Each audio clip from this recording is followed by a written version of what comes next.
What's good, people? This Trend T1 router, hopefully. Oh, there's some pictures on there. Lovely. Anyway, let's get her open and have a look.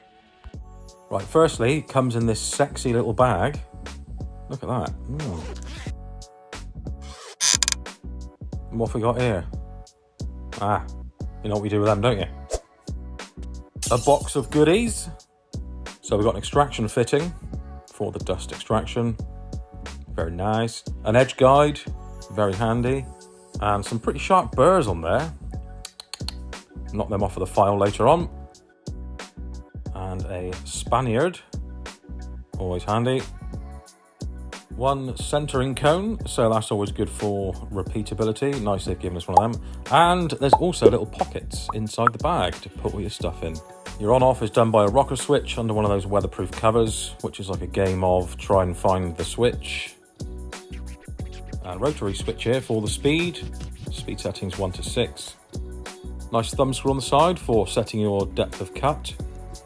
Gives it a nice smooth adjustment. Your measurement scale on the side written in imperial and normal. So far so good, really. Feels decent. Still being made with replaceable brushes, which is nice to see. And here's the base with a nice rubber inlaid covering for grip. That's just held on with a bit of adhesive. Hopefully that will last. Spindle lock. So the hole for the spindle lock is drilled all the way through the shaft, so you can find that fairly quickly. There's a bit of slop there, but that's good, so it's easier to engage the pin. And there's the nut for the collet on the end there, just one supplied. And that is for cutters with a 1/4 inch arbor. Onto the dust extraction. So you remove the thumb screw, hook it over one side, snap it in, and then put the thumb screw back in. Slacken off the larger of the thumb screws on the front, just to feed the edge guide up through and tighten it back up. And there we have it. So when I first saw this, I was a bit skeptical that perhaps the edge guide bracket wasn't going to be quite strong enough, but that's actually fairly sturdy. Obviously, the last thing you're going to want is any flex in that, causing it to upset any cuts that you're making. Lovely. Next thing I noticed is once you've got the dust extraction fitted, there is no way of accessing the spindle lock. So instead of taking the dust extraction cover off, I would probably just slide the motor out of the base and do it that way. And there has been a casualty, but I found another at the back of the cupboard. Panic over. Here's the soft start on the motor.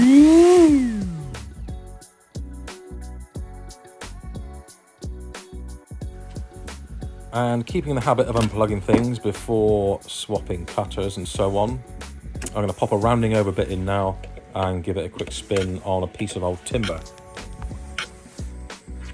Now, just because it's a shortcut, I won't be using the extraction, but I will put on a dust mask because it's a piece of old treated timber, and some ear defenders.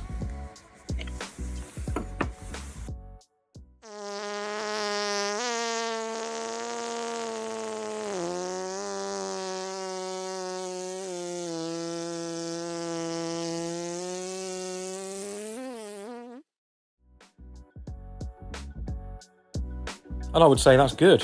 I'm really happy with that.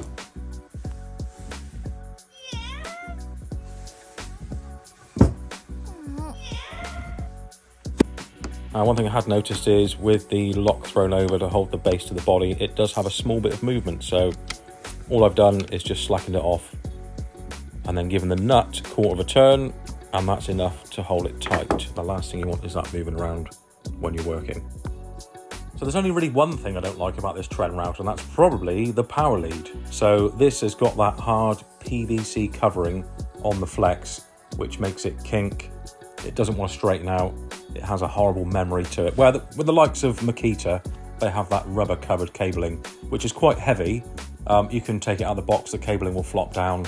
It doesn't have a memory, and it doesn't cause a problem when you're right in the middle of a cut, which is where you need it to be flexible.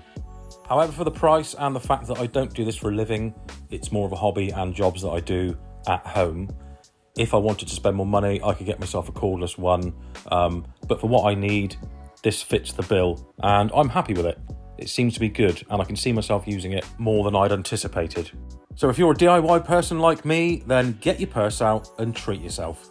Thank you for watching.